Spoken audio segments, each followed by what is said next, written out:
It's not a bird, it's not a plane, it's Superhero Slate. It's a modern podcast where we talk about everything that's great, like movies, TV, superheroes.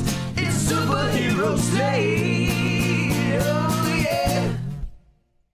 Hello, everyone, and welcome to Superhero Slate, the show where we run down the latest superhero entertainment news.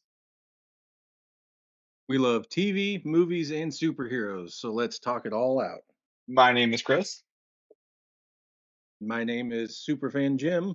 and this week we're celebrating the 4th of July with a new Captain America photo. And as I mentioned earlier, Jim, I'm sorry that's all we have. I wish I had more for you, but the best we can come up with is Anthony Mackie in a Captain America suit.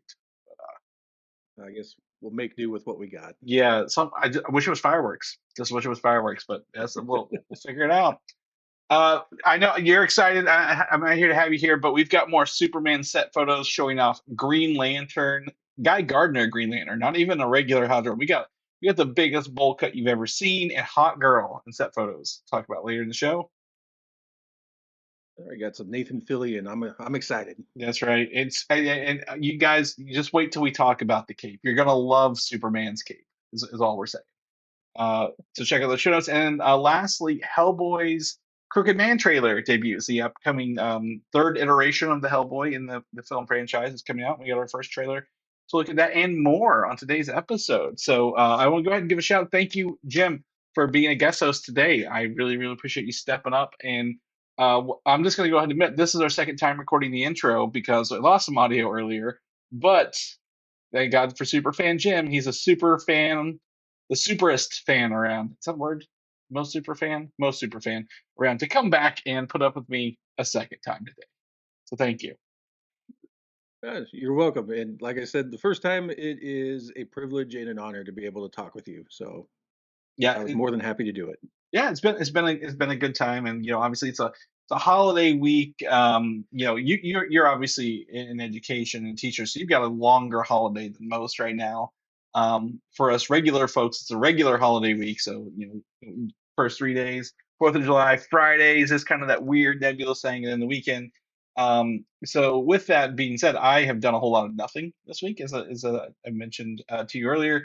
And except playing like Fortnite because there's now Magneto in Fortnite, and I love when they throw a good Marvel skin in Fortnite because I just have such a good time playing with them, the skins and stuff. And one of the things I was going to ask you, I mean, you're a Fortnite player, or at least you know it, or maybe I think maybe your daughters do. I don't know who plays over there, but we had a conversation about what Marvel characters would you want to see in Fortnite because Deadpool was the first big Marvel character years ago. He had his own season. Can't go back and get that.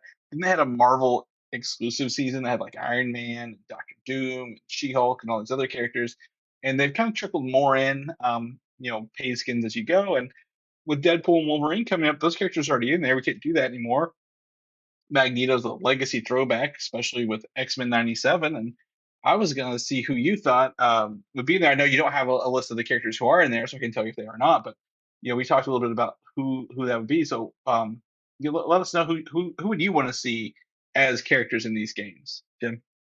If you're strictly sticking with the X-Men, I think Cable would be a really good addition. Yeah, and he is. He's in especially there. since He is so cool in there. He's like he's the bulkiest guy around. That's a little. Bigger than Peter Griffin. Oh well, yeah, Peter Griffin's just big. Like this is Cable big. Like 90s. Whoever who's the guy who was created Deadpool? Is it Rob Liefeld? Rob Liefeld, kind of bulky character in there. Yeah, like he's stocky. Top heavy, tiny legs, no feet. He can't draw them. Yeah, he's in there. I told you, not Cable. Cable's father, Cyclops, is not in the game yet, and despite X-Men 97 being so popular, I figured that'd be an easy ad, right? Like, yeah, throw him in there. Everybody, all the other X-Men pretty much are. Yeah, he'd be a good addition. Now the question is, would you rather have him in his 97 uniform or the older school with the full hood and everything? Yeah. Are you talking Cyclops? Yeah, sorry, Cyclops. Yeah, Cyclops. So, are you talking like the uncanny, where he's got like the blue thing over his head and you can't see any skin? yeah, yeah. I take the 97. Like, put the classic in there. They've got Gambit in there, and he wears his classic suit with his hair up top. Oh, nice. So, I mean, yeah, give him that. The cool thing about Fortnite is you can change skins on some characters. There's a Daredevil in there, and you get regular Daredevil, or you can get like a cell shaded comic book style Daredevil, uh, Oh, which looks wow. really cool. So, I know they're open to that. Disney put a couple $1 billion in there. For Marvel and all their other properties, we had Jack Skellington several months ago. I think last Halloween, Christmas. Jack Sparrow is coming up later this month from Pirates of the Caribbean. So if your name's Jack, you have a pretty good chance of showing up in here. Maybe we'll get yeah. I don't think I know in the trailer they show like Frozen and stuff when they announced the partnership, but I don't see like the Incredibles running around with guns. But Right. from a Marvel point of view, like characters I've not got to see yet. Um, Man, you put me, I put myself on the spot, actually, to be completely honest. Um, I was thinking, who was it? There was someone from the Avengers who's not in there. I was trying to think who it was, but I think they're all in there with the Hulk in there now. He was, I think, the last one to be added from the Mm. Avengers. From that, um, Magneto, you can pick up his powers in the game too, Jim, which is really cool. He just picks up big metal things and throws them at people, and you can hover while you're doing a little bit. It's really cool. He's got a shield to block bullets. So he's using all his big Magneto powers. His emote that he can do is where he like takes a gun and rips it apart and looks at it like different pieces, like he does in the movies. Um, Nice. so yeah, it's pretty cool. It's the little I, s- things. I did see his glider was just like him making steps to walk on. Yeah, yeah, just like right out of X-Men 2, right when he breaks out of that prison and walks across the Yeah. metal of the floats. It's pretty. It's pretty. There's a Wastelander version, and then the classic purple fuchsia outfit. It's very clean. Kind of helmet or no helmet, either one. You actually take the helmet off as well.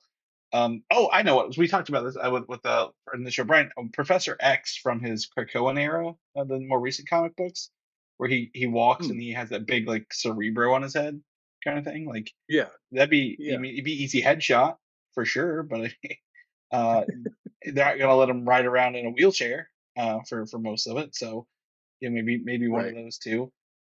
X-Men's are just easy. There's so many X-Men to kind of put in there, right, along the way. I was kind of trying to go back to like, you know, from the Avengers movies, who have we not seen? Like even Shang-Chi's in there, Doctor Strange, Scarlet Witch, Spider-Man, uh, Hmm. Captain Marvel. I was I was gonna say if you're sticking with the gun motif with uh Fortnite and everything, I would say I think the Punisher would be a good one. Oh, yeah, he would 100% be, because he's not in there yet, and he's got a lot of like you mentioned, gun motifs. They have Iron Man and Silver, but I think a War Machine would be interesting as well. I didn't think Oh about yeah. that. A War Machine would be cool. Most of the Guardians of the Galaxy are in there proper. Um, even Mantis has a skin in here. I was kind of Wow. going through. Not that anyone's popular, but the Eternals or somebody, they're not in there. I like the celestial designs in Marvel, so maybe some that could be the next thing. Galactus, like a human size. There's no Fantastic Four. Ooh, maybe it's Galactus. Oh, there Fantastic you Four. go. Yeah, Yeah. Silver Surfer's in the game, but nobody else. That'd be pretty cool. But Weird. anyway, Okay. Yeah. not to riff on Fortnite or promote them for too long, because obviously that's it. But Jim, what have you been up to? You've had a lot more free time than I have. So tell me more about what you've been up to, what you've been watching, going on, doing things. Oh yeah. So now that I've got a little bit more time, I've been watching The Boys and The Acolyte, which I know you guys haven't watched yet. Yes, Um, that's on my schedule this so week though. I'm So don't. I will finish them in time for them to be finished next week okay. or 2 weeks. Perfect. Yeah. Yeah, I won't say anything else about them. Just watch them and enjoy them. And then big one that my wife and I have been really watching is Fresh Off the Boat, which is the show from, I think it was on ABC, where it was a Chinese immigrant family that lives in Florida.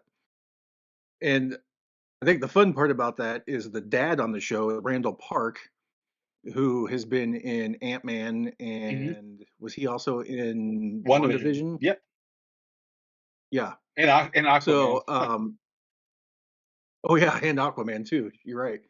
Um, and then we were just watching it the other night, and there's an episode where the oldest boy goes over to Taiwan on an exchange program and gets lost, and the person that helps him is Simu Liu from Shang-Chi. Yeah, awesome. So I was just like, well, that's really cool. And this was way before the movie too. So I guess it was about the time of Kim's Convenience, Hmm. and it was just fun to see him pop up, especially a little earlier in the career and all that. So it's a funny show. I suggest if you got just want something to have to laugh at for 22 minutes, give that one a shot. It's about 5, 6 seasons. Um, but yeah, other than that, You were playing. have you? You You said were. you had some free time. Have you had anything to watch? Oh no, not at all. It's No. it's such a hard thing to commit to. That's why I haven't watched the Acolyte of the Boys. Like I gotta sit down and I want to pay attention. I want to be on my phone. I want to have my mind somewhere else. So just try to set that up. It's the hardest thing. So I've been playing games. And you said you off air. You told me you were playing a game on your Switch. Uh, back to. Oh yeah, yeah. I started Luigi's Mansion 3.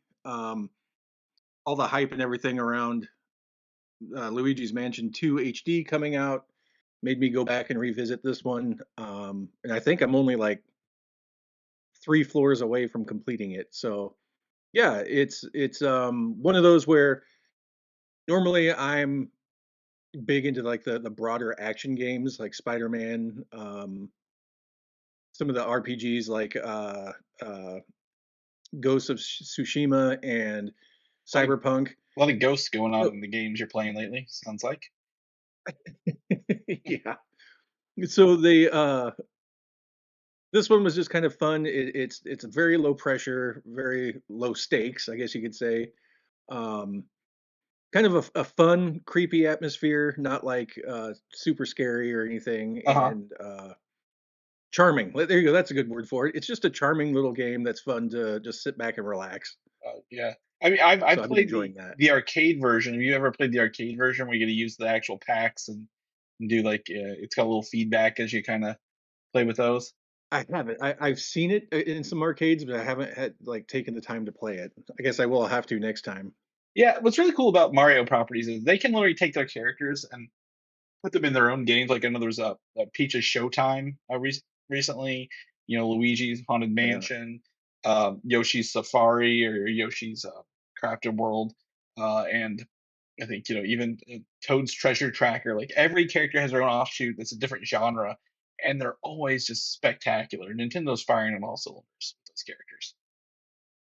And I know I texted you about this, but one of the things that made me really laugh was the pause menu in this is literally Luigi putting on a Virtual Boy, Yeah, and the screen turns red and everything, just like the old Virtual Boy. And I laughed at that pretty hard. yeah. I have a Virtual Boy and it works. I got it repaired recently. I think you probably knew that though.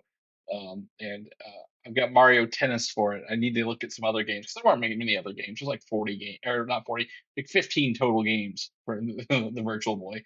But it's Oh such wow.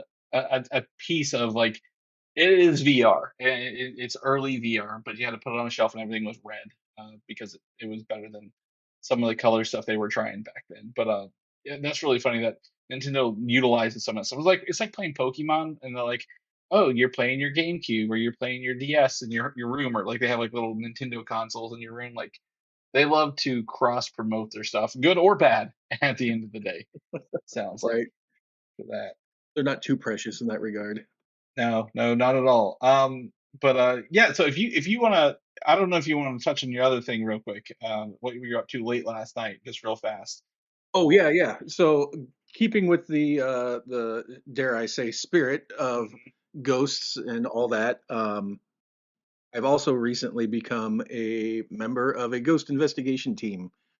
Um, our first case or investigation was at a reportedly haunted abandoned elementary school in Iowa, and we stayed the night there. And then last night we were at a cemetery in the middle of nowhere that was like 8 miles of gravel to get there. Wow. So we were there. Um, we were there pretty late last night, but it was a lot of fun. Yeah. Um, It's yeah, hard. It's hopefully harmless fun, right? That's a cool part about that stuff. Like whether you believe it or not, yeah. it's still fun to go out and do it and just hang out with people who are like minded. You said, I yeah, will say. Oh, I was gonna say, I will say right now that I haven't seen anything that would make me believe that ghosts are real, but I've seen some interesting things happen with some of the equipment that mhm. I've yet to see, like a full blown apparition walk in the room and say hi. Yeah, no Slimers. Okay. Well, when we see some No, Slimers, no. you let us know, and then when you see him, you tell him to bring back Ecto Cooler because Oh, of course. you got to be hunting ghosts while playing Luigi's Mansion, Haunted Mansion on your Switch while drinking Ecto Cooler because that's probably the spookiest way to be doing this, right? Actually, I'll go even a step further and say if we could get Ghost Energy drink to make an Ecto Cooler Oh, flavor. that's true. Yeah, you did mention you were drinking. He was drinking Ghost earlier when on the part we lost, and you were drinking the pink lemonade, which I dare say is the best flavor they have. So Right. So Hmm. let's I'm gonna go ahead and we'll start a shuffle. So this isn't really a topic, but I'm gonna go ahead and put an asterisk out here because I've been seeing a lot of things on the internet about Deadpool fan events over in Asia. And I believe this might even get a Chinese release. I'm not sure yet, but South Korea for sure. They're doing Deadpool fan events. They're screening the film, at least parts of the film. So there are the potentialities that these could be spoilers fully leaked to the internet, story plot points.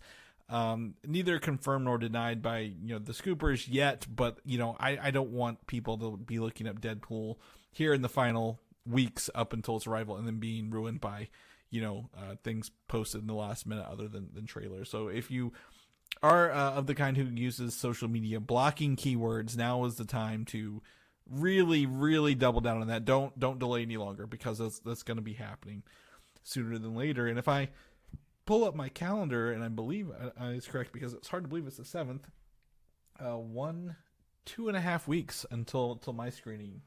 Jim, when are you? When's yours? When are you seeing it? Opening weekend? I Opening am day? seeing it at 3:40 in the afternoon on Thursday, the 25th. 25th, yep. So I've got mine as well. So very excited to dive into that. But I just want to go ahead and tell everyone, put the keywords up, stop looking up Deadpool stuff, and pay attention because that is happening around the corner. But let's jump into our first topic, and is related simply because Shawn Levy is apparently not directing Avengers 5, Jim. And my guess is that this movie is coming up. They're going to be filming it soon. That we will get an announcement of who is directing it, probably at San Diego Comic-Con in like 3 weeks. Right. Yeah.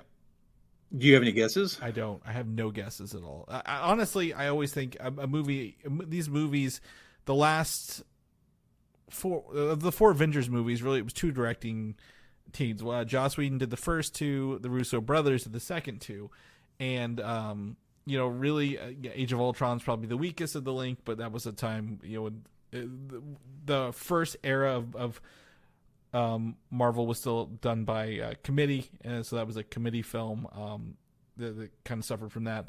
But then you obviously became a big Infinity War and Endgame, so I really think what they need is like a good writing team and a good directing team, because the more people you have on this stuff, not a lot, but like you don't need everybody, but like the more people you have involved, I think the better it's going to be. And I think I've said that plenty of times on the show. So I don't think it's going to be the Russo brothers, but you could get a directing team involved, or maybe a director, like we said, who has a vision, who knows what they're doing. Sam Raimi did really good on Doctor Strange in the Multiverse of Madness.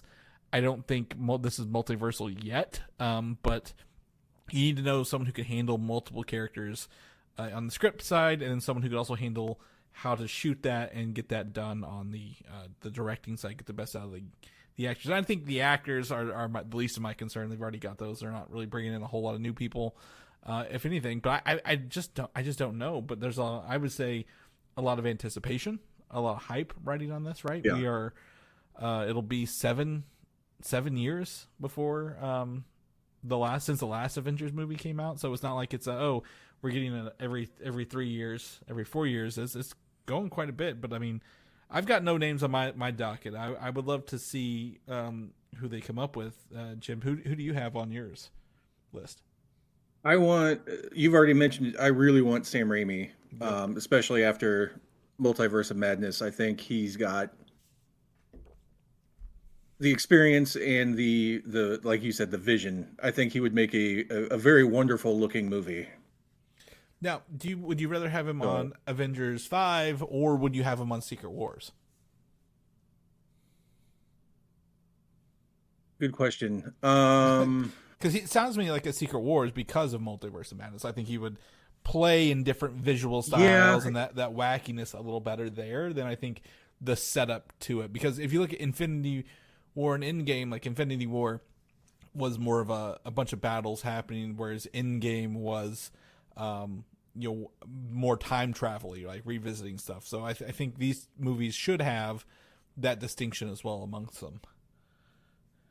I guess in my mind, I've had it that Secret Wars was going to be like the, I guess you'd call it like the John Wick 4 of the Marvel Universe, where, I know one of the famous sayings on here is, you can't hold anything back at all. And I think that's when they need to let it go. Like you've got everything built up. You've got the multiverse. So I want like every action scene to be something that people's jaws just drop.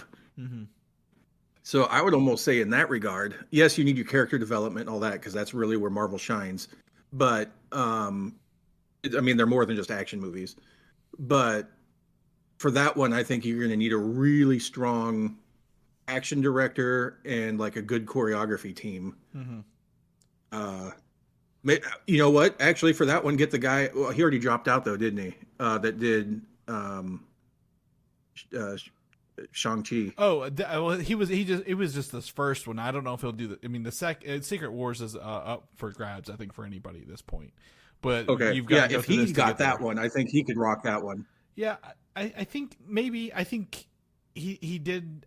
I liked his individual fighting scenes, but I don't think the group ones at the end were that compelling, right? Of Shang-Chi. So, I think I would have done it the other way, where he did 5 and somebody else did Secret Wars. But they have to be able to handle the scale and the scope of it. I agree with you. I just think if they're doing Battle World and they're doing true Secret Wars, and they have to say, here's this universe and here's this universe and they're all visually different.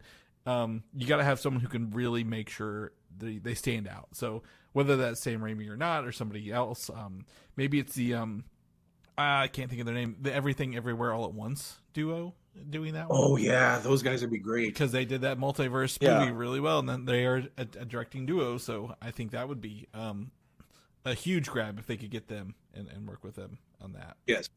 No, you hit the nail on the head on that one. That would be amazing. Yeah. So I don't think we'll get anything for that this year, but we're 3 weeks away from really hitting home with all of our notes and announcements from San Diego Comic-Con, which I'm gonna move some notes around here. Actually, our next thing is going to be our thumbnail image is actually they're setting up for San Diego Comic-Con right now.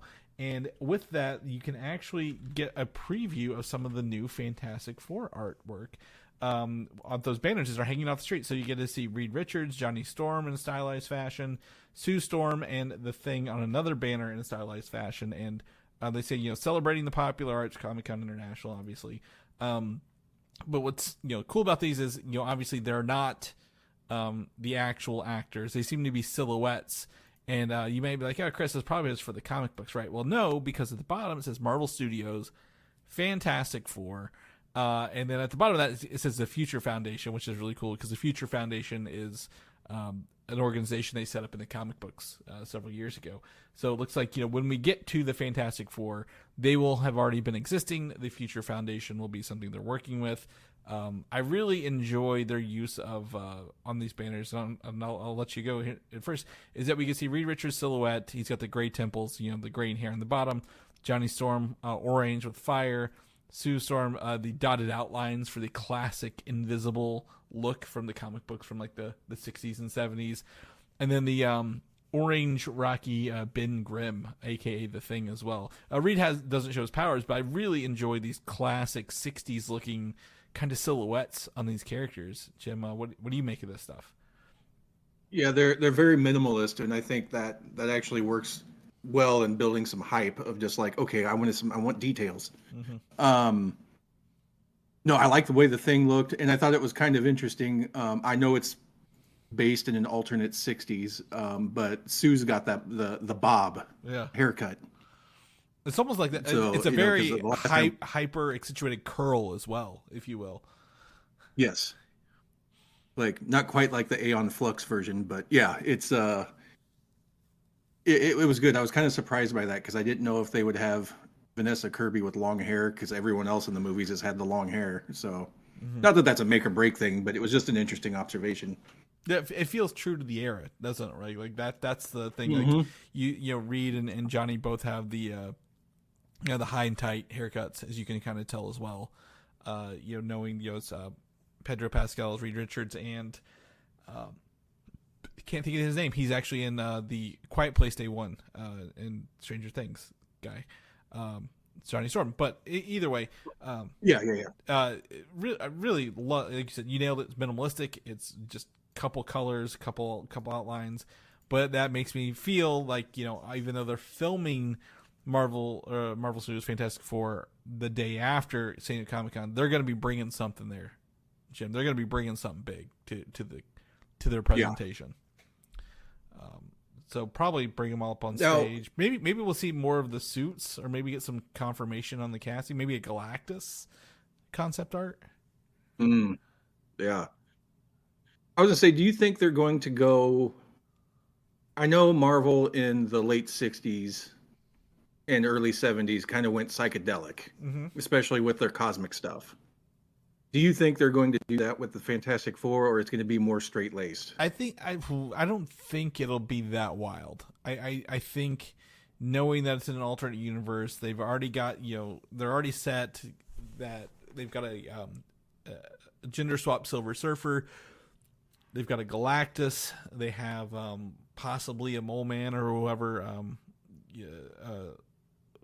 They have a bunch of actors coming in without actual like roles assigned to them. So I don't think they're going to go that trippy. But again, knowing that it's Matt Shakman from WandaVision, they have plenty of opportunities to push those visuals differences, right? And then we talked about that with Secret Wars. If they want to go real visual, real hyper stylized, lean into that retro futuristic 60s and possibly psychedelic 70s in space, they very well could, right? And lean into that without I wouldn't question them. I'd be like, yep, that sounds right. That looks good to me. Yeah, same here. So I think from our conversations, I've not been growing up reading comic books. The Fantastic Four has not been the top of my list. Just my personal opinion. I'm not attacking you for your interest or anything. I just have never found them. I've never found them like super interesting. And then their movies to me were kind of boring. And I didn't even watch this last one based off of you guys talking about it, actually. But this one I'm actually really getting excited for. You've exposed me a little bit to the Jonathan Hickman run, and I liked what he did. And if they're going to use that for any form of basis for this movie, I think we're in for something completely different, and that could be really good. He did write some of the FF books, which stands for either Fantastic Four Future Foundation, in the middle of his run. So absolutely, that's kind of where I didn't grow up with Fantastic Four. They kind of ran the gamut by the time I kind of grew into comic books. I know they had a couple of animated shows.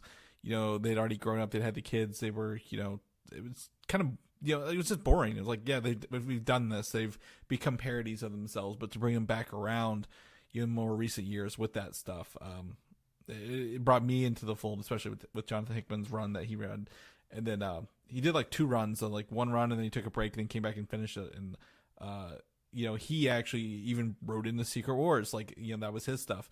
So a lot of the movies have borrowed from his work, and that gives me excited knowing that he wrote a very, very long game for Dr. Doom and Reed Richards in his books that he got to pay off in Secret Wars. So hopefully we can see some of that payoff here.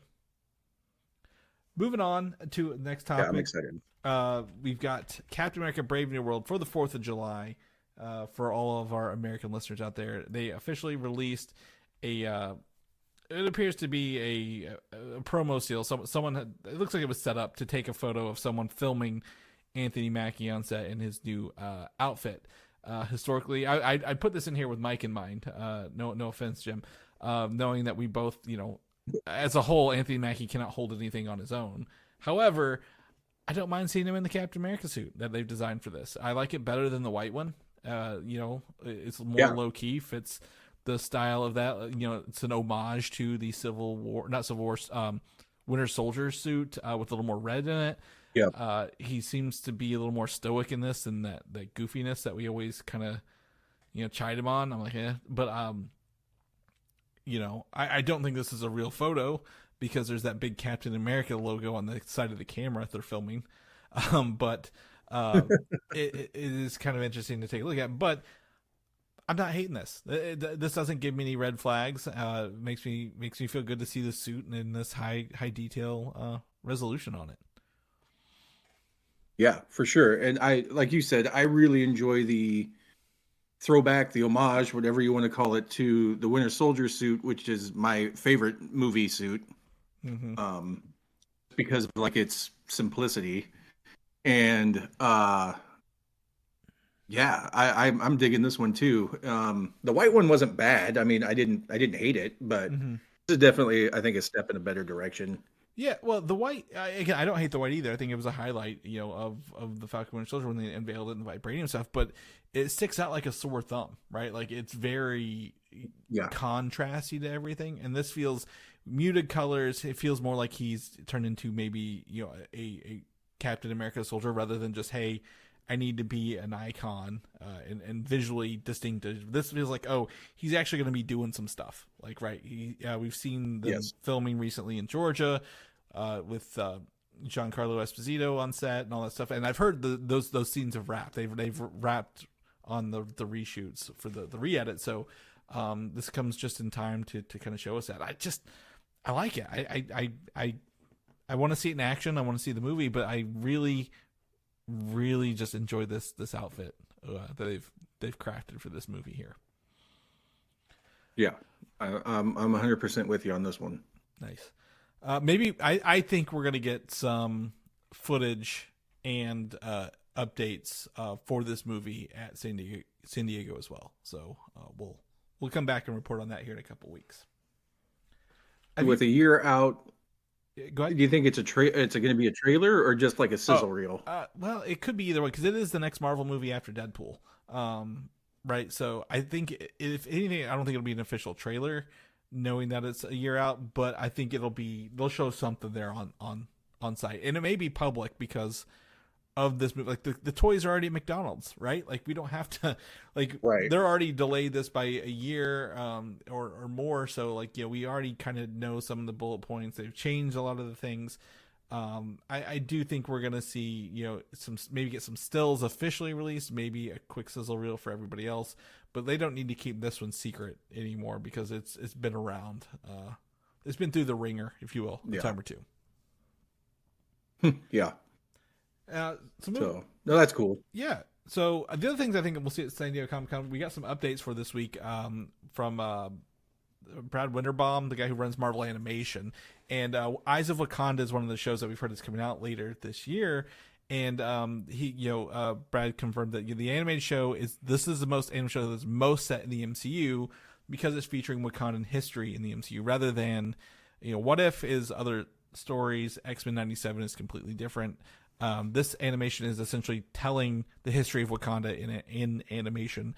And it's produced by Black Panther director Ryan Coogler and Todd Harris, who was a storyboard I think artist or like animation artist or something, action scenes for Thor Ragnarok. He designed the Thor versus Hulk scenes in the Coliseum for that movie. Okay. So obviously we've talked about in length of the animation, the animators kind of getting some of their comeuppance and coming out in this with Eyes of Wakanda. So I'm surprised we haven't seen any footage. I've heard this is 3D animated. This is not What If style. This is not X-Men 97 style. It's going to be look entirely different.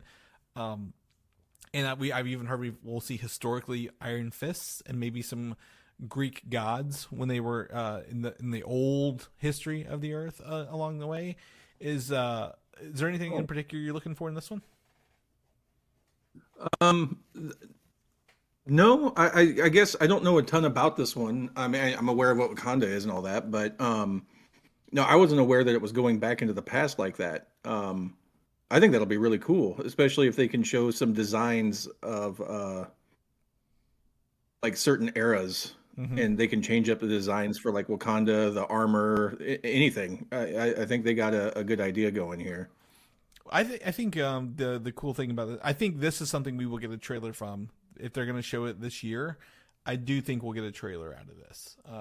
That is public facing at San Diego Comic-Con. So I would love to see it. Love to see it, if it's 6 episodes, even better. Give us something short and easy to bite into, and tell us some history about the world and Wakanda, and that'll be cool with me. A little filler, if you will, along the way. And yeah, for sure. And you've also kind of followed with us as we've talked about the upcoming Your Friendly Neighborhood Spider-Man, which was previously known as Spider-Man Freshman Year. And they've confirmed that the showrunner is Jeff Trammell, who was the showrunner on the Craig of the Creek show, which I know Mike was a big fan of. I've not watched it myself, but he also mentioned that there's an ensemble of characters outside of Peter Parker, Nico Minoru, Lonnie Lincoln, whoever that is, and Harry Osborn. Three of these names ring a bell. Peter Parker, Harry Osborn, but Nico Minoru is known. She's in Midnight Suns. She was in the Runaway show. She has a character who has called the Staff of One, so she can make wishes with it, and she only make that wish once, I guess wish into the staff once, and does the wish. So very interesting to see that her name's popping up in the show as well. Yeah. No, I would say I'm excited, but what do I want to say? I'm taking this one with a bit of a grain of salt. It seems like they reboot Spider-Man about once every 3 years. So, how am I trying to say? I'm excited to see it, but at the same time, I'm not expecting a whole lot just yet. I don't know who's had the more reboots, the Ninja Turtles or Spider-Man. Spider-Man. And Spider-Man, yeah. There's more versions But of Spider-Man. There's more. I think there's just more versions of Spider-Man, right? That's why they're able to do it. Because I hate to say it, but Spider-Man and Batman are like the 2 biggest toys. Right? Like they sell out of everyone. For sure. There's the animated Spider-Man and his friends or whatever it is that's going on like Disney Plus or Disney XD right now. People, I have friends with kids who love that show. So Spider-Man can live in a lot of different things. Turtles, a little hard to sell to kids these days. Yeah.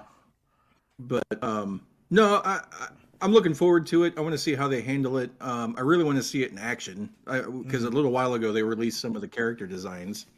Yeah, yes. And I think it was D23 or maybe it was New York Comic-Con where they did all the designs, because as people may not remember, that this is not a retelling of the MCU. It's not a continuation of MCU. This is a Spider-Man in a different universe where like Norman Osborn is his tutor and like giving him the suits and stuff like that. So I'm interested to see what the different take is, but I don't think it's going to be required watching for anybody, right? It kind of feels like hey, we need to make, this is a product of, we need to make a lot of content. We need to make a lot of content fast. And Spider-Man, obviously we can't make live action Spider-Man because Sony owns that, so we can animate him to our heart's content for this. So yeah, absolutely, we'll see with that. But I mean, yeah, go ahead. Hopefully I'm proven wrong and it's awesome. Yeah, absolutely. Well, something animated that looks to be awesome, and obviously we have a group chat with another listener show, Jason. We talked about it last week, and I forgot to put it in last week's notes, but that is Batman: The Caped Crusader, the animated show that's coming to Prime. Had a trailer, and it revealed obviously the voice cast, but also this trailer tells a story a little bit, and again reminds us that the new voice actor for Batman is voice actor Hamish Linklater. So this trailer kind of gives to me, Jim, that the show is it's not week 1 Batman. It's later than that, but it's not year 1 Batman because it's not that far. It seems like a week 2 or week 3 Batman setting kind of going on in Gotham here. And I like the music. The music was really cool. Hearing the actors was really cool. Seeing the designs of like Two-Face. Obviously, we've talked about the very different take on Harley Quinn. I think we saw Catwoman, Clayface. To me, this was a cool trailer to watch. It has me a little more excited for this show than it did before, because it is produced by Bruce Timm, who is known for the animated Batman animated series in the 90s, and it feels like it could live in parallel with that show very easily on this trailer. What do you think? Yeah. So I'm old enough that Batman animated series was a very big deal in my childhood. That's like, there's no like about it. That is my favorite cartoon. And to see this kind of come back around full circle and have Bruce Timm back, I would love to see if Paul Dini had anything to do with it later.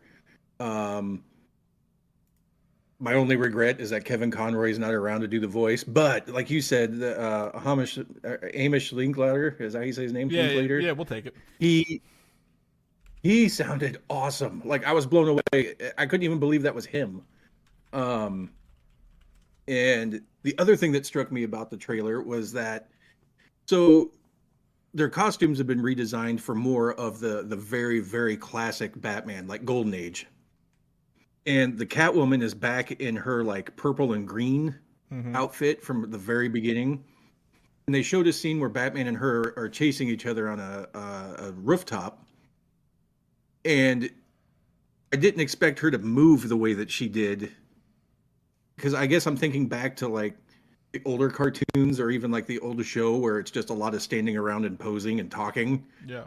But no, they had her moving the way we think of Catwoman moving. It's just she has the appearance of, or the costume of her old Golden Age self. And I just was blown away by that too. I think this one's in very good hands.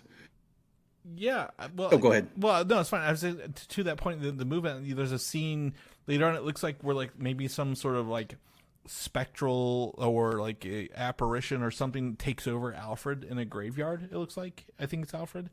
So I was like, oh, they're actually going to lean into some of those supernatural aspects of Batman, not just the realism. We're getting all the realism in the movies, right? Like the Batman, and then obviously Zack Snyder stuff didn't really have a Batman solo film, so we couldn't really get more out of him. So they're very much leaning into I wouldn't say it's not necessarily supernatural, but the outlandishness of Batman and his characters in this. And that's, I think, to me is really cool with that as well. But continue. Oh, I was just going to say that going along with your point, I think they're redesigning Clayface in this, where it's not like a big clay monster, but it's somebody that can change his face, like almost like the Chameleon in Marvel. Yeah, it looks like he got punched in the face, didn't he? Based on what I've seen, it took like the fist and like smushed the face around a little bit. Yeah, exactly. So, he's not like the great big monster, but like something like the Killer Croc or even Solomon Grundy could live really easy in this universe. And man, like I said, this is probably one of the things I'm most excited about this summer, other than Deadpool and Wolverine. Yeah. So in that case, chalk it up August 1st on Amazon Prime. Another win for Amazon lately, right? Really, snatching this up, huge win. So for those who have Prime already, you can watch this with your Prime account for free with ads, or you can pay to remove the ads, however you feel about that. in the Batman universe, so we've been promised / threatened with more Batman series. Other than the Penguin, we talked about the Arkham Asylum that was supposed to spin out of Matt Reeves' Batman, and then it became a DC universe Arkham Asylum and kind of live alongside things like Peacemaker and Waller. But both versions of this movie, the live action series, is completely scrapped. It is no longer moving forward. So I think that's fine. I don't think we need a second TV show in the Batman universe. Let's get the Penguin out of the way, then work on getting to the Batman. We don't need anything else set in the Joker universe. And the DCU needs to really establish itself first before over extending itself on extraneous shows along the way. What do you think? Yeah. No, I agree. And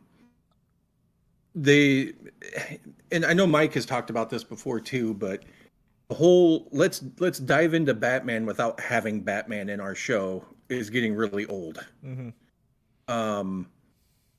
This goes back clear to like Birds of Prey.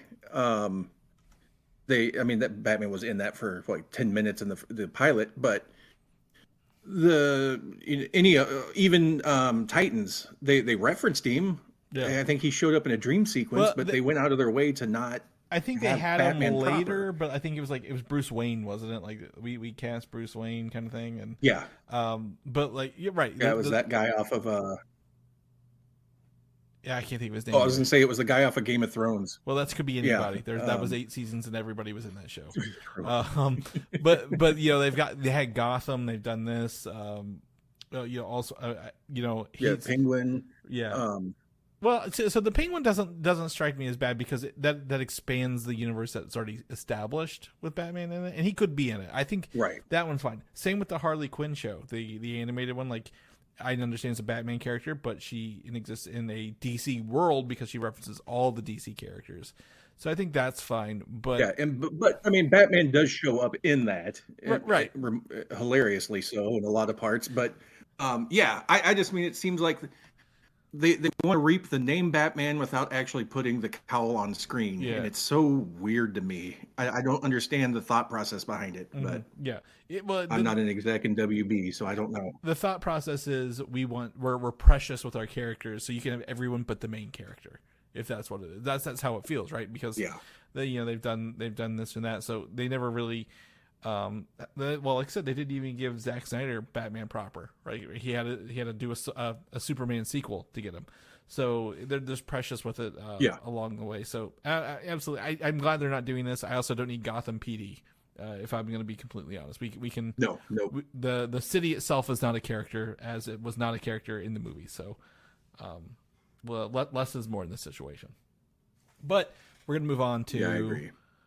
Your favorite topic of the show, Jim, which is Batman, or not Batman, Superman. You're a Superman guy, and I know you've been living large the past week, 3 weeks really, of Superman set photos going on in Ohio, Cleveland. Currently, it will be moving to Cincinnati later in the month here of July, because the one of the buildings in there is the inspiration for the Hall of Justice.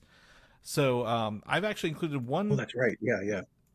So I've included one movie clip here that we have today where so they actually filmed an explosion of canisters outside in I guess Cleveland, and you kind of get to see it. And if you look closely, you get to see like a little blue standing character, and this is really fun to actually see how movies are made, because they actually did the drop, they did the explosion, they did the barrels outside, all controlled, which is really cool. And then you get to see two photos: one, Superman protecting himself around a girl, and then the next one we have is the replacement character in the scene.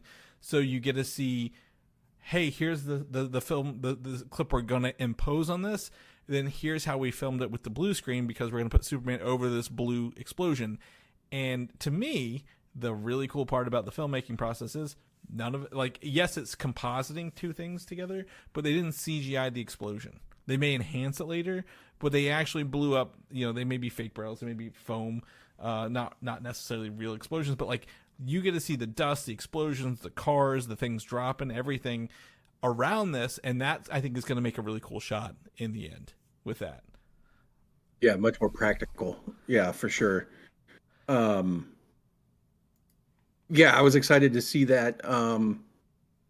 I gotta admit, with my summer and everything, my dad only lives like an hour from, well, about 2 hours from Cleveland, and I've thought about going to visit him and seeing if I couldn't go to the set the way I did on Man of Steel several years ago.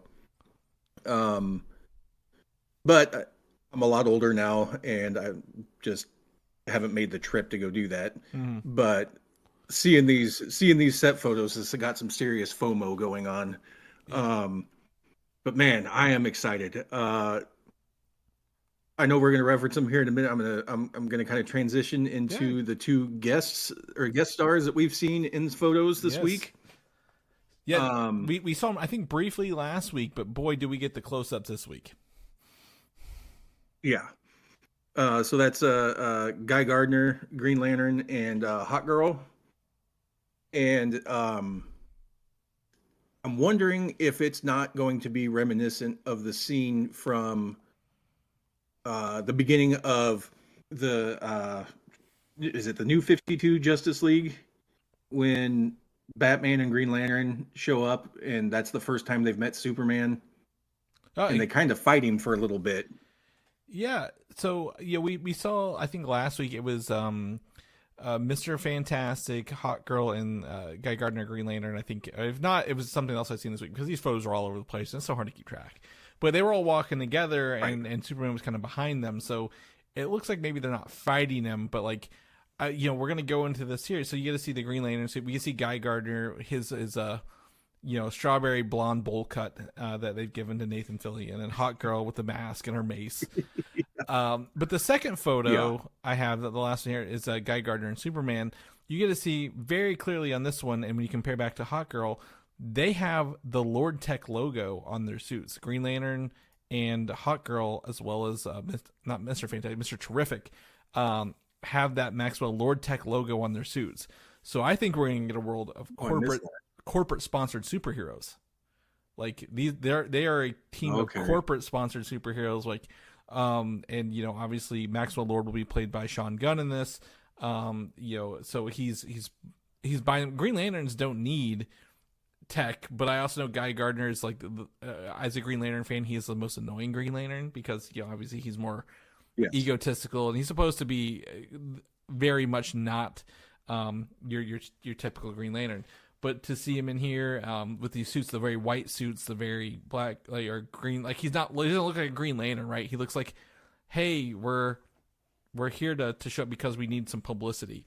And Hawkgirl has the same thing on hers. If you look it up, with her mace and her suit, they all seem very Teamster-esque with their colors. And Mr. Terrific is red and black on his. So maybe we get like a color pattern theme there. And Superman is obviously, he's not in a sponsor suit. He's in a battered red and blue suit. And the second photo I just love, because we've talked about the cape possibly being CGI, but that's a real cape, and it's billowing in the wind here. Obviously, I think they're making it do that. And I think it looks fantastic. Like, this is some really cool stuff to see, because I didn't think we get to see any of these superheroes until the footage dropped. Right. Yeah, but the question is, does this go back to like James Gunn answering too much stuff on Twitter or X and Threads or whatever he's on, talking about the production and everything instead of letting it talk for itself? I think if you're going to be filming outside and using these locations, which you should be doing, right? The locations feel different than a green screen and blue screen. You're going to have these things. And obviously, I think he is smart enough to know he's not filming. Like, I don't get any spoilers from this. We just get first looks. And honestly, this look of Superman is way more interesting as his first look than the one he showed us the first time. Because you get to see the cape, you get to see the logo on the back of the cape, the suit, you get to draw your own, and you're inferring from it rather than him telling you what it is. Right. So, and I was going to talk about the cape real quick too. I was going to say, I'm old school Superman nerd enough that I like kind of yelped when I saw the yellow S on the back of the cape. I was like, oh man, we're going back to this. Awesome. Yeah. So, it's interesting. I think to me, what I'm drawing the lines here, and this is all what we've made up, and I don't think James Gunn being online talking about the production is fine, but I don't think we're getting anything too out of the ordinary what we expected based on what they've announced. But I do think it's going to be, we've seen Superman being walked away by the government, I guess Argus people first. Now he's working with the Lord Tech sponsored superheroes.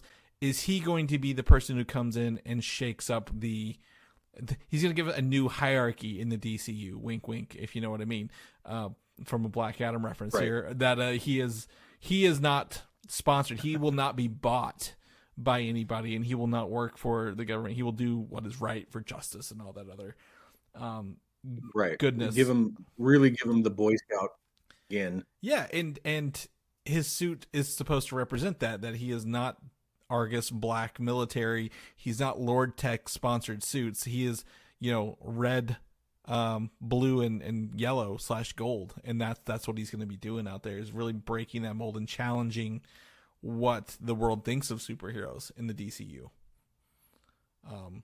I think to me, I think the great part is that it's not a brand new world. Like, there are already superheroes in it. We're seeing an origin of Superman, sure, but we're not seeing the origin of superheroes. And I think, to me, that's a great way to kick it off in here. Yeah, instead of Superman being the reason other superheroes show up, he's going to, like you've already said, shake up the status quo of what's already there and bring about what, I guess I want to say is like, don't do things just because that's how they've always been done. Right. Do them to do them right. And he eventually leads. And so it'll be neat to see how he. Well, yeah. Go ahead. Well, he eventually leads the Justice League, right? Like, that's what he gets to. The Justice League are people who are not bought or sold or told what to do. They do it because they do what's right. I think that's what they're going to get into eventually with this. But I would love to know. I want to see it. I want to see, maybe, I don't know if Warner Brothers is going to San Diego Comic-Con or James Gunn, but I would love some footage. I'd love to see a teaser for this, since it's coming out in a year. No kidding. So yeah, but I knew you were. I knew you were living large with all these photos out here. Yes, I honestly am on the edge of my seat, and kind of okay. So again, real quick, Steam Broccoli. Sorry, I'm going to address it real quick. Several people have talked to me, because I put this out on Facebook and stuff about like how happy I am, and a lot of people have come back with it. They don't like the suit. They think it's too loose. It doesn't look right. And again, it's that new 52 look. But I go back to what you guys had said about Black Panther and Civil War on those set photos where his suit looked loose and everything else.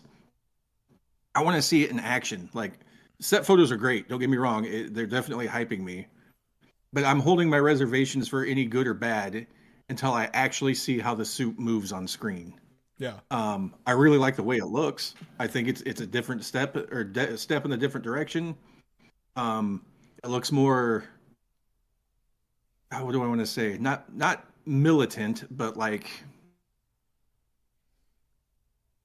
not like tights on purpose. Well, yeah, it fits into the current trend of how superhero suits look on screen, right?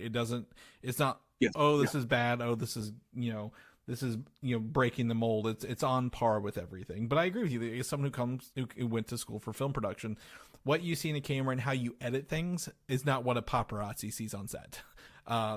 You've got a zoom lens with lots of things. They're obviously, you don't know, are they filming their heads? Maybe they wear a looser suit on the days they're doing the talking shots, and they don't need to see the whole suit. When they're running, they're cutting, they're trimming, they're replacing, they're fixing things up. Because obviously there's more on scene than when a superhuman moves than just what you see a regular person do. So absolutely, you're the people who's like, oh, I don't like the suit. That's obviously they're going to be mad now, but whenever the actual show comes around and the footage comes around, they're going to be singing a different tune. So I wouldn't sweat the small stuff like that. And for people who do, I don't. It's just. Yeah, I that's a lesson I learned from you guys a long time ago, and so I'm applying that to this one too. And yeah, I'm pumped. Matter of fact, I hope when you do your review of this next year, maybe I can sneak in for a little bit. Yeah, well, we'll give you the Superfan Jim minute where you get to just gush over it for a minute, and we'll let you have your red rosy glasses, since I know you like the character so There much. you go. Moving on, I'm actually gonna start this off, and I'm gonna pop a cold drink open, and by that I mean it's just sparkling water. There's no flavor and there's no liquor in it, sadly, but it's fine. So, Supergirl, Woman of Tomorrow, we know is one of the next official titles in the DC universe coming up, and the rumor is that Jason Momoa is being eyed for a role, and for years now he has talked about it. Fans have talked about it, him being Lobo. And the reason I say, yeah, sure, why not, is because Lobo is a spacefaring bounty hunter in the DCU. He operates in the DC universe's space boundaries, and we know Supergirl will be set in space, not on Earth. So I'm going to crack this open, and you let her rip, Jim. All right. Yeah, I can remember far back enough to when Lobo was going to be a Guy Ritchie movie with, I'm blanking the name. The guy from The Walking Dead and Norman Reedus? No, Supernatural. He was the dad on Supernatural. Oh, Jeffrey Dean Morgan. Yeah, Jeffrey Dean Morgan. He was going to be Lobo. Yep. And we're talking like 2006, 2007. So I've been wanting a Lobo movie for that long, or at least him on the big screen. Announcing Jason Momoa could be him is honestly, I think that's a really good fit. It is a little weird that he was Aquaman and now he's going to do this, if that is truly what's happening. But I guess it's no different than Chris Evans being the Human Torch in Captain America. Right. So yeah, I mean, if you're going to set it out in space, go all out, man. Really, really dig into that, the cosmic side of the DCU. And I think the cool part about that is he wants to do it and fans want to do it. James Gunn seems to be receptive to social media, right? He obviously is out there on it. He's got his finger on the pulse. I think he could, pull it off, and no one really complained about it, right? Like, make him up, let him have some fun. Obviously, the goateed version of him did not look very well in Fast X, and he's going to be doing Fast 11 next. So we'll see how that goes, but I think it'll be fine. I got no qualms with this along the way, So I'm does not offend me, if you will, to use my line at the end of the day, because I think he'll knock it out of the park. It'll be fun. Hopefully, obviously, if the story is good, we don't have to worry about it, right? So they could put anyone in. I think actors, you can get a good director will get anything out of an actor that they want. So if they want him, do it. Go for it. I see no issues why they shouldn't to do it. So I'm cool with this. I would love to see what he looks like. I think Lobo has a very unique art style, or I guess design to him, like in the comic books, right? Like, he's kind of what's the word? He reminds me of Ghost Rider, but like meets Wolverine.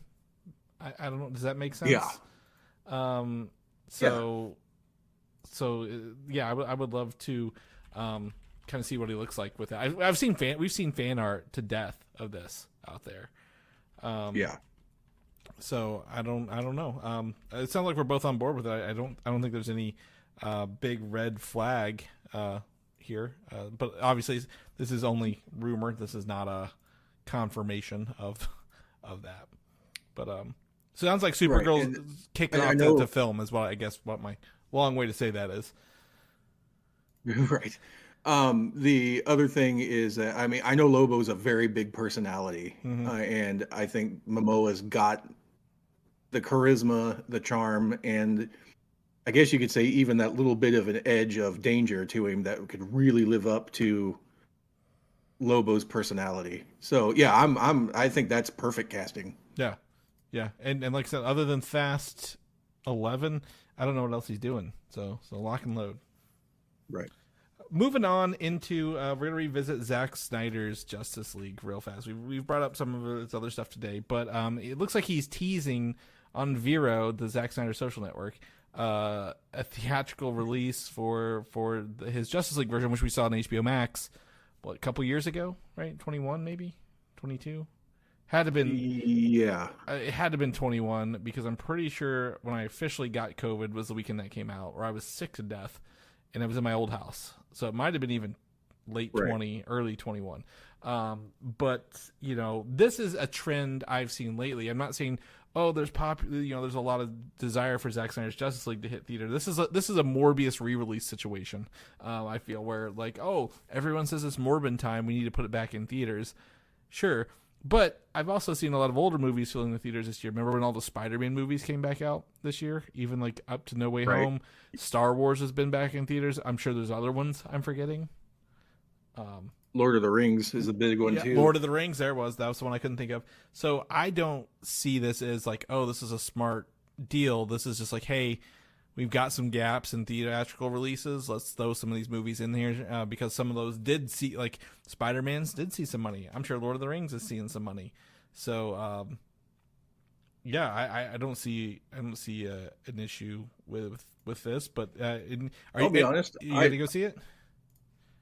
I was going to say, I'll be honest. I'll probably go see it if they release it in the theater. I really enjoyed the Snyder cut of that. So I would definitely go spend my money to at least see it once in the theater. I mean, yeah, actually, if they released it in IMAX, that would be even better. But I don't know if they'll do that. Well, he did it in the 4:3 though, so I don't think you're going to ever get an IMAX. I thought he did it in 4:3 because of IMAX. No, IMAX is not square.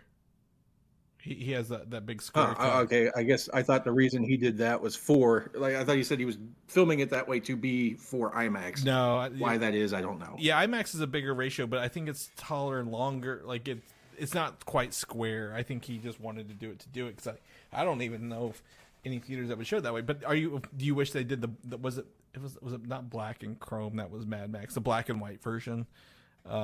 Justice is Gray. Yeah, or whatever. Yeah. Do you think they're going to do that one too? Yeah. Yeah, the original. So. I'll be honest, I hope not, but I would watch it in color. Yeah. I hope they do the color. I think that would be the better way, but I wouldn't. With the way they done his movies on Netflix, I wouldn't be surprised if they try to do both of them again in theaters that way. So. Yeah. Well, last bit of news we have for the show is actually a movie trailer, our only movie trailer this week. And it was unexpected because it is the first trailer for the upcoming movie Hellboy, The Crooked Man, which is, I guess, the second reboot, third iteration of Hellboy to hit the screens. But obviously they can mix and match. Well, I guess the last two were, introductions to him. This seems to be picking up with Hellboy already existing in the world and is based on a comic book called The Crooked Man. This movie was written by Mike Mignola, who is the creator, writer, and artist of Hellboy, and with help from Christopher Golden, who actually writes Hellboy adjacent comics like BPRD or the Abe Sapien books. So this is coming straight from the author of this, and it's directed by Brian Taylor, half of the directing duo of the Crank films, and the other half of the Ghost Rider Spirit of Vengeance directing duo. Yeah. So I'm going to tell you right now, first and foremost, I've seen everyone on the internet bitch about this movie because they're like, it looks like a fan film. This is very much a low budget Hellboy movie because obviously the last one that happened that had, can't think of his name, Stranger Things. David Harbour. I have no complaints against it. It was a high budget Hellboy movie that failed. All Hellboy movies have not made a lot of money. They are not money making movies, right? Right. So they're very much like the Mad Max films. They have a very solid fan base when they hit home, but they are not huge in the theaters. So they've taken it back to a low budget film with the original creators, which is great, awesome. And I am very, very thrilled that this movie looks like a horror film for the first time in Hellboy history. It doesn't look. Yes, I was going to say that too. It's not magical. It's not. Yeah, for sure. It's mystical. It's like, oh my god, this is horror films, just like the Hellboy comic book was. It was a horror book. People are like, oh, I don't like his blue eyes. Well, go look at the comic book. He has bright white / blue eyes in the comic books as well. So this feels like a true adaptation of it. And whether that's good or not, I don't know. But you can make a cheap movie and have horror, and it doesn't have to be huge and still be successful. So I'm very excited to watch this film when it hits theaters, Jim. So you tell me what you think about it, because I have a history with Hellboy in the comic books. I want to know what you think of this along the way. I don't have as much history in the comics, but I have enjoyed the movies. I will admit I was a little disappointed when it wasn't David Harbour as Hellboy this time, but the guy that they got seems like he does well. Mm-hmm. But yeah, they actually are leaning really hard into the horror elements, and I think that's going to be good. It makes me think of like almost like a Blumhouse movie. Yeah. And those, I like those. I mean, yeah, like you said, they're kind of low budget and they're designed to make a super amount of money the opening weekend, maybe the second weekend, and then that's it. And if they can make that formula work for this, go for it. I would love to see like more sequels pop up, especially if they can maintain a horror edge to them instead of just like eldritch horror from the first one, or even like the fantastical horror of the second one with Ron Perlman. Yeah. So yeah, I was really surprised by this, because when I first heard about it, I'm like, great. And then I watched the trailer. I'm like, okay, I see what they're doing, and I'm very interested. Yeah, a lot of people are like, oh, it's low budget, looks fan film. Well, yeah, that's fine. A good story can look like low budget, but it's horror. Horror films don't really have a high budgets either. I would say, exactly something like Five Nights at Freddy's. I don't think looks exactly over the top great, but it fits the aesthetic. This looks like it fits the aesthetic of the comic books. You go pull up some of the Crooked Man panels, and they feels like they're kind of matching them up one for one. But to me, whether or not the story's good, like, I'm glad they're doing something different with it, and that is when you want to reboot. And it's not an origin film, and it's not like, hey, we need to have Hellboy punching these big golden mystical machines, right in the second movie. Ron Perlman's. I'm like, that's great.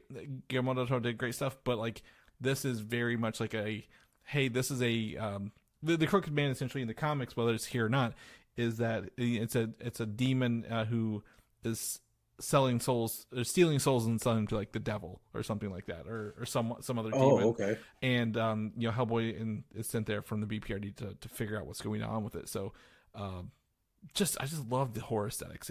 I'm very happy, and I sound like a broken record, but I just blown away that they were bold. They had the idea to do something very different with it, and the director looks like we talked about this earlier, someone who has a vision of what he wants to do, and did it with the budget he was given. And not everything needs to be a tentpole film these days to be good and have a good time. Exactly. So like I said, you make it low budget, make it big enough to where it can make its money back, if not double it. Mm-hmm. And you're gold. It's a good formula. Right. Well, I'm excited. And here's the thing: you make more. You don't have to do sequels. Like Hellboy is just a bunch of comic books. You can tell another story in the Hellboy universe that is just another horror film, or him dealing with paranormal things on Earth that is not obviously the end of the Earth, the end of the world. He's just solving things that are getting out of control, and you can keep making these smaller. They always say more personal stories, but it seems like in this, like, hey, he's helping people. He doesn't really want to help. He doesn't, know what's going on, how to deal with it. So yeah, keep doing more of these little dudes. You don't have to have a beam of light into the sky that's going to end the universe every time you do something. So exactly. Yeah, it doesn't have to be world saving every time, for sure. Yeah, I agree. I genuinely hope this one does well. Again, I think they're on the right track, but audiences are fickle. I just hope they dig this as much as. I hope the movie is what they're selling us, for one, and two, I hope it does well enough with audiences to keep going. Yeah, I think again, low budget. You don't have to bring in the audience. It's going to be R-rated, but also if this gets a lifeline on streaming, I've seen a lot of reports lately that was it The Fall Guy was in theaters and on PVOD, paid video on demand, not streaming, but like you pay for it at the same time for months, and it was still making money. So I think there's opportunity. Like, it's out for a month. We've made our theater month, leave it in the theater for another 2 months or month, and then also sell it and see where the money comes in. I think you can do that pretty easily with these low budgets. So for sure. Yeah. Also, Brian Taylor as Ghost Rider Spirit of Vengeance, one of my favorite Ghost Rider movies because it is absolutely unhinged. It is one of the most unhinged Ghost Rider movies, and that's why I love it so much. Yes. I also really like the Crank movies because they make no sense. Those are just essentially. Remember, I think I've taken as like the the dad movies that geezer teasers. Well, Crank movies were like that for 20-year-old kids, 20-year-old men. Like, Crank, Jason Statham, he's never gonna die. He has to keep his heart rate up to stay alive, kind of thing. Yep. And those were fun. And then obviously Ghost Rider Spirit of Vengeance. I remember the scene everyone will remember the most. I think it's even in the trailer, but where he's like pissing fire at some point he's like pissing on something. It's like just fire. And I'm like, and Nicolas Cage really went unhinged in that. And I applaud the directors for allowing him to go full unhinged in that, because Ghost Rider. Yeah, the main thing I remember about that is when he gets in that excavator or whatever it is and just turns it into some sort of vehicle of vengeance. Yeah, and then when you see the behind the scenes of that movie, when it's Nicolas Cage and the face paint they're gonna mask over him, he's really doing the neck twitches, really leaning into the Ghost Rider character rather than the Johnny Blaze character. So I love it. And Idris Elba is in that movie as well, for people who forget. So you can go. That's right. Check that out. Man, Jim, thank you for being on today. I really, really appreciate you being a guest host and filling in and going over this stuff, especially when we had so much Superman set photos to go over, because obviously I know how much that means to you. Having some fun here. So thank you again. If people want to know what you're up to, what you're doing, do you have anywhere you'd like them to find you at? I'm pretty much HF605 or 605. On everything, so that's Harrison Ford 605. I'm on pretty much every gaming console and social media under that name. I can't confirm this. If you want to confirm this, that is true. So if you want to get a hold of me somehow and complain about my hot takes, go ahead. Or if you want to back me up, feel free to do that too.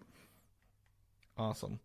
How about you, Chris? If people want to hear about what you think about, I was going to say the new Fantastic Four stuff, where can they get a hold of you? Well, you can find me on Instagram, Valdan87, VALDAN87, or Video Game Systems of the same name as Jim says. Keep it simple, keep it all across the board there. For that, Jim, do you feel comfortable enough to take us out of the show if I ask you where they can find all the episodes of Superhero Slate? Yeah. So, as always, please visit superheroslate.com. It's got the show notes. It'll have all the pictures we've talked about, the Hellboy trailer, everything that you're looking for. You can also find us on Apple Podcasts, YouTube, Spotify, or anywhere that you receive your podcasting media. And if you really want to support the show, go to superheroslate.com/store and get your official swag there. I myself have several shirts. I know you have an entire wardrobe of Superhero Slate related gear. I had to make sure I wasn't wearing one. I'm like, did I put one on? Sometimes I'll wear it for the show. So. I got to say, I really like my long sleeve shirt from there. I really dig that one. So, yeah, and then if you want to be a super fan, such as myself, all you got to do is share the show with a buddy, share the show with a friend, and come back next week and see what everyone's got to say then. Yeah, that's right. Thank you so much, Jim, and we will see you guys next week. Bye.